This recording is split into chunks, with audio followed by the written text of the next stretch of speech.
역사는 때때로 숨을 고르는 순간이 있다. 시간은 고요 속에서 발걸음을 늦춘다. 그리고 세상의 장막 뒤에서 보이지 않는 힘이 움직이기 시작한다. 모든 것은 바로 그 순간 시작되었다. 중국의 심장부에서 정체불명의 문서가 드러났다. 그것은 정부의 비밀 문서도 군사정보 보고서도 아니었다. 그 내용은 훨씬 더 심오했다. 고대의 원고였다. 비밀스러운 문양으로 봉인되어 있었고 붉은 먹으로 단 하나의 문구가 새겨져 있었다. 천벌론, 천벌론, 하늘의 형벌에 관한 교리. 당국은 사건을 지우려 급히 움직였지만 이미 되돌릴 수 없었다. 예언은 읽혔고 한 번 드러난 진실은 잊힐 수 없었다. 그것은 소리 없는 천둥처럼 눈과 의식을 꿰뚫었다. 중국을 위협하는 것은 인간이 아니라 하늘 그 자체였다. 그 원고의 출처는 그 말처럼 신비로웠다. 전설에 따르면 그것은 무당산의 성스러운 산에서 수십 년간 은거한 현자가 쓴 것이었다. 그는 공개석상에 나선 적도 인터뷰를 한 적도 없었다. 그러나 2000년대 초부터 그의 기록 조각들이 조금씩 흘러나왔다. 승려들, 지식인들, 영적 지도자들 사이에서 전해졌고 그의 모든 예언은 단 한 번도 어긋나지 않고 섬뜩할 정도의 정확성으로 이루어졌다. 그러나 이번에 그는 운명이 아닌 심판을 말했다. 그의 비전에 따르면 중국은 보이지 않는 한계를 넘었다. 정치적 실수가 아닌 영적 단절이었다. 조상들의 영혼을 버림으로써 중국은 하늘의 분노를 불러온 것이다. 문헌은 5개의 균열이 나라를 찢어놓을 것이라 전했다. 제국은 벼락 맞은 유리처럼 산산이 부서질 것이다. 티베트가 일어나고 신장, 신강, 이 독립을 외칠 것이다. 대만은 스스로의 길을 걸을 것이고 북쪽은 남쪽과 갈라서며 중앙은 영혼을 잃은 듯 공허 속으로 빠져들 것이다. 그러나 원고는 또 다른 경고를 품고 있었다. 마지막, 거의 숨겨진 한 줄이 다른 민족을 향한 속삭임처럼 남아있었다. 용이 쓰러질 때 호랑이가 깨어나리라. 한국의 학자들은 이것을 징조로 읽었다. 중국의 몰락은 단순히 정치적, 경제적 사건이 아니라 영적 차원의 문을 여는 계시였다. 오랫동안 준비된 부름이었다. 비밀스러운 수행처에서 승려들과 학자들이 모였다. 고대 경전과 조선 왕조의 연대기, 잇힌 한국 예술 속의 상징들을 비교했다. 모든 길은 특정한 시점을 가리켰다. 2025년. 아무것도 우연이 아니었다. 아시아는 이미 고요 속에서 흔들리고 있었다. 갑작스러운 지진, 설명할 수 없는 홍수, 사회적 파동 등 이미 집단적인 꿈속에서 예고된 것들이었다. 마치 무의식 그 자체가 다가올 거대한 탄생을 경고하는 듯 했다. 그리고 이 폭풍의 중심에서 예언자의 모습은 전설이 되었다. 누군가는 그가 이미 죽었다고 했고 또 다른 이들은 여전히 숨어 있으며 때를 기다린다고 믿었다. 심지어 그는 한 인간이 아니라 중국의 조상적 의식이 부활해 종말을 고하는 것이라 주장하는 이들도 있었다. 그러나 호랑이의 각성이란 무엇인가? 민족의 부활인가? 아니면 전 세계를 비출 만큼 거대한 영적 깨달음인가? 답은 쉽지 않았으나 질문은 피할 수 없게 되었다. 이미 징조들은 나타나고 있었고 눈을 가진 자들은 그것을 알아보았다. 이 말을 듣는 그대 당신도 느끼는가? 그렇다면 깊이 성찰하고 나누라. 처음에는 중국이 분열할 수 있다는 생각에 많은 이들이 비웃었다. 그러나 불가능해 보이던 일이 형상을 갖추기 시작했다. 균열은 커지고 외부의 압력은 견딜 수 없는 지경에 이르렀다. 예언 속 5 파편이 현실로 나타나는 듯 했다. 티베트의 불꽃이 다시 살아나고 신장의 울부짖음이 메아리쳤다. 대만은 독립을 선언했고 쓰촨과 광둥 같은 중심 지역조차 중앙 권력에 이의를 제기하기 시작했다. 그것은 폭발이 아니었다. 고요한 붕괴였다. 느리고 은밀한 공허가 통제의 기반을 갉아먹고 있었다. 권력의 은밀한 복도에서는 예언자의 진짜 이름이 속삭여졌다. 어떤 이는 그가 수학 천재였으나 위험한 비전을 이유로 추방당했다고 했고, 어떤 이는 1989년 테난먼 학살을 정확히 예견한 뒤 사라졌다고 말했다.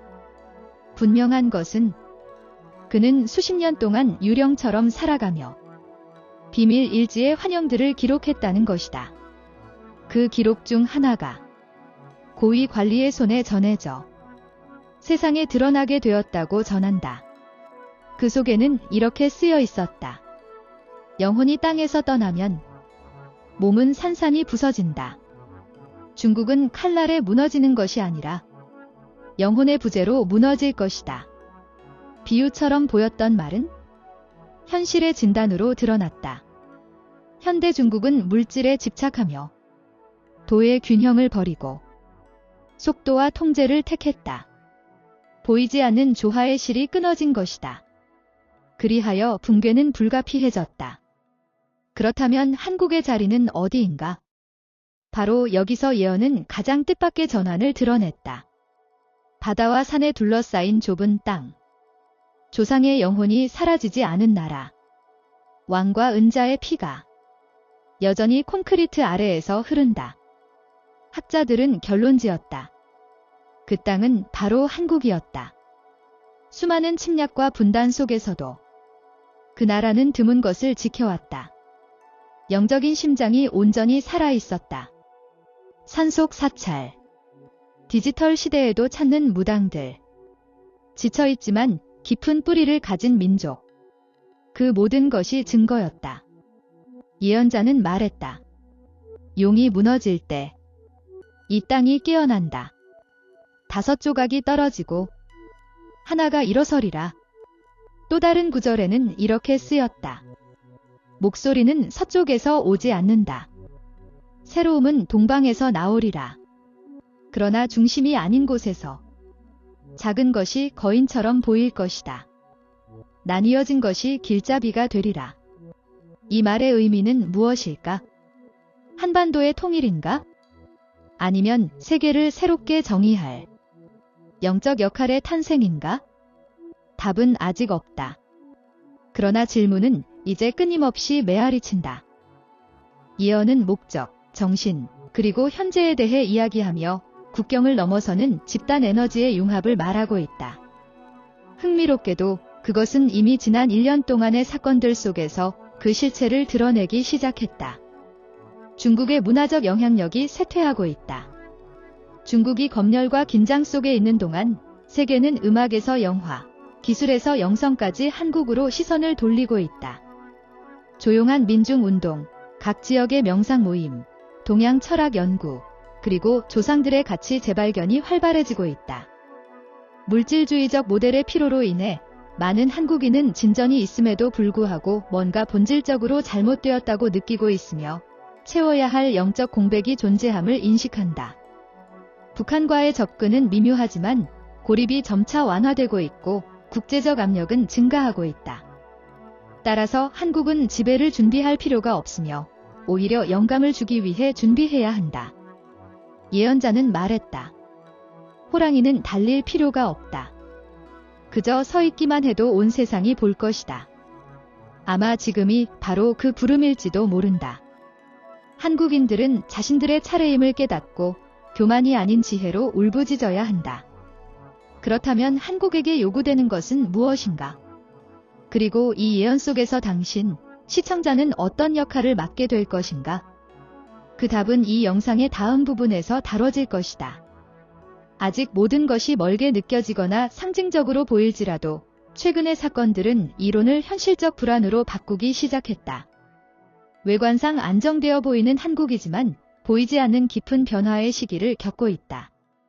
경제 성장은 둔화되고 젊은이들은 예측 가능한 미래에 대한 열정을 잃었으며 이전에는 사찰과 오래된 전통에만 머물던 영성이 이제는 조용한 대화 속에서 혼자 하는 명상 속에서 그리고 아직 많은 사람이 나누지 못한 꿈 속에서 부활하고 있다. 국내 최고 명문 대학에서는 거의 비밀리에 한국 고전 연구 모임이 생겨나고 있다. 과학과 공학을 전공하는 학생들이 모여 대륙 변역 주기를 기록한 한국 고문서를 포함한 옛 문헌들을 함께 연구한다. 그들은 고대 상징, 천문학적 패턴, 그리고 도선과 남사고 같은 인물들의 예언을 분석한다.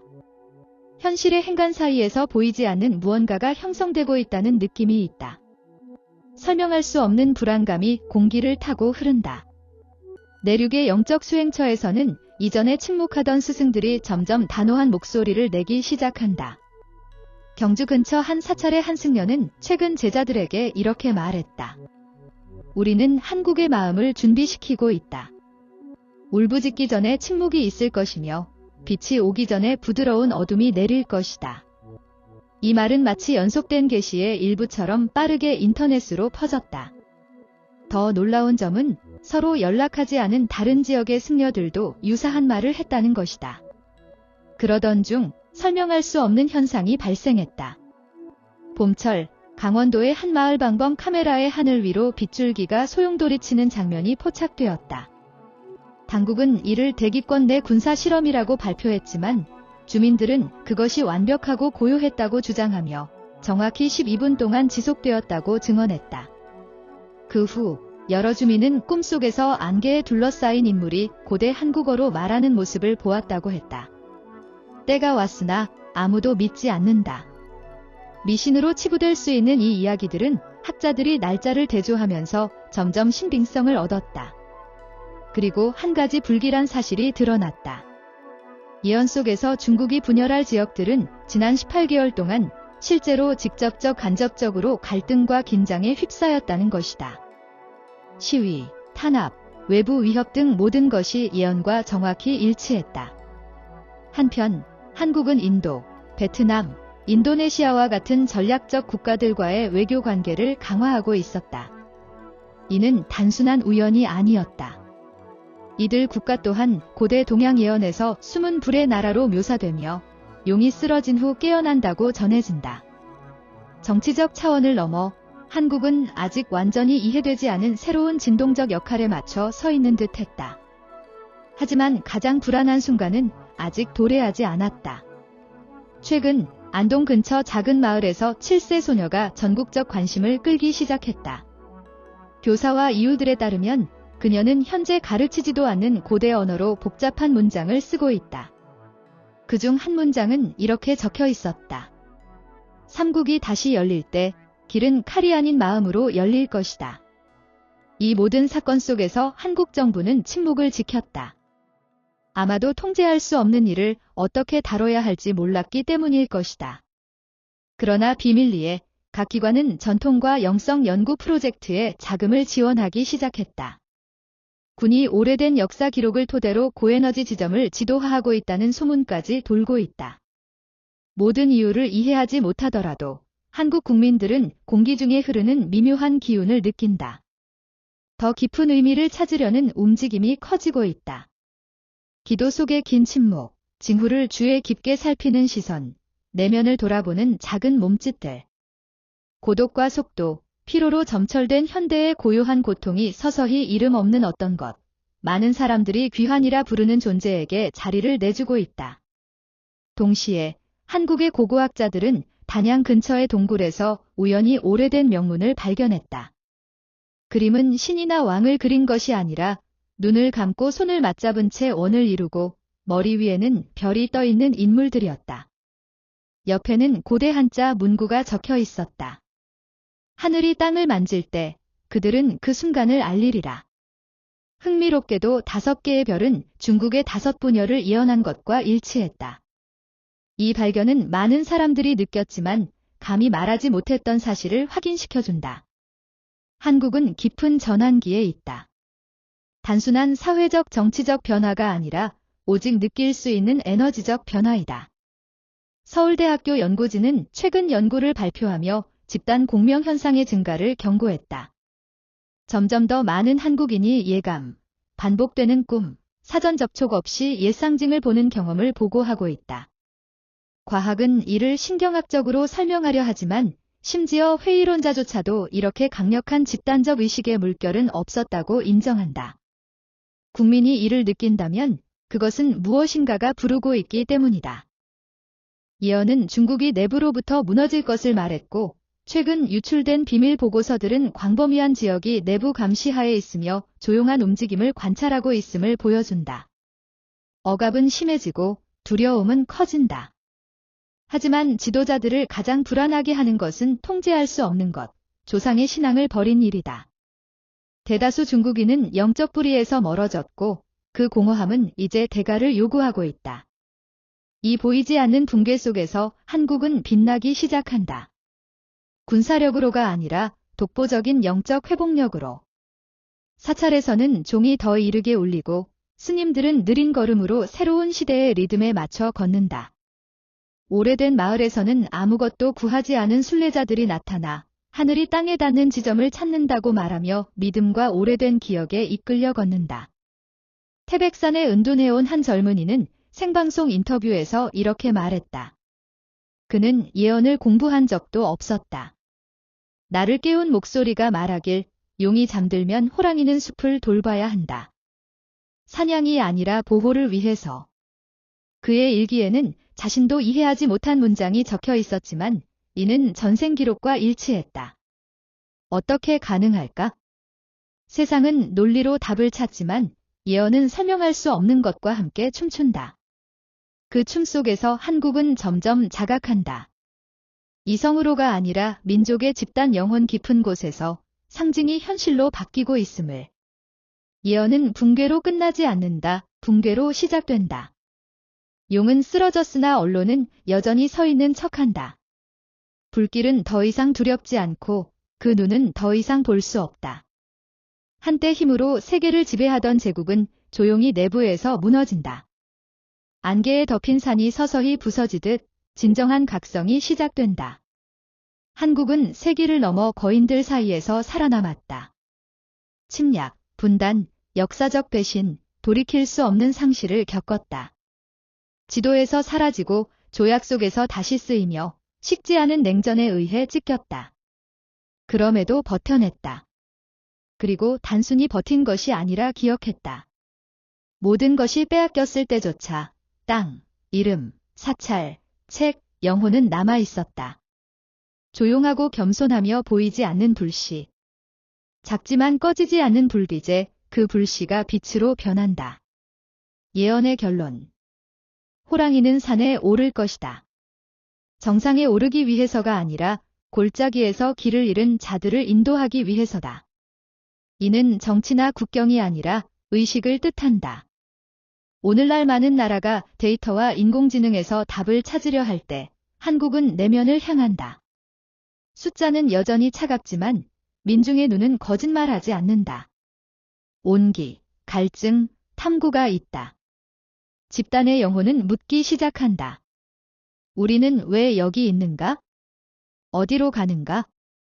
무엇이 우리를 진정으로 존재하게 하는가? 이는 단순한 사고의 변화가 아니라 주파수의 변화, 영적 전환이다. 중국의 예언자는 이미 이렇게 예견했다. 침묵할 줄 모르는 자는 새 속에서 살아남지 못하리라. 그리고 침묵을 아는 민족은 한국인이다. 도시 곳곳의 명상센터는 늘어나고 있지만 유행이 아니라 필요다. 과도한 정부 실패에 대한 두려움, 끝없는 경쟁의 피로가 젊은이들을 경주에서 벗어나게 한다. 삶을 포기해서가 아니라 삶을 다시 느끼기 위해서 현재를 살고 숨쉬고 자리 찾기 위해서다. 가장 중요한 것은 이 사명은 정부나 지도자가 아니라 민중과 평범한 시민에게 속한다. 그리고 지금 이 메시지를 듣는 당신에게도 수개월간 설명할 수 없는 불편함, 세상이 잘못되었다는 감각, 살아보지 못한 무언가에 대한 그리움, 돕고 치유하며 보호하고 싶은 마음. 이것은 약함이 아니라 신호다. 한국 선조들의 영혼이 당신 안에 살아있다는 신호. 예언이 단순한 이야기가 아니라 소명임을 알리는 신호. 이 부름에 응하는 자는 다가올 변혁의 일부가 될 것이다. 마지막으로 잠시 멈추고 내면을 들여다보라. 이번 여정에서 다른 무엇을 느꼈는가? 소름, 기억, 직관. 댓글로 남겨라. 이 예언 중 어떤 부분이 마음을 가장 깊이 울렸는가? 당신의 목소리는 중요하다. 누군가를 깨울 수 있다. 혼자만 간직하지 말고 진실을 나누어라. 이 영상이 의미 있었다면 좋아요를 누르고 채널을 구독하고 필요한 사람에게 공유하라. 함께 각성의 일부가 된다. 다음 영상이 곧 공개된다. 클릭하라. 저쩌면 당신 이야기의 마지막 퍼즐 조각일지 모른다.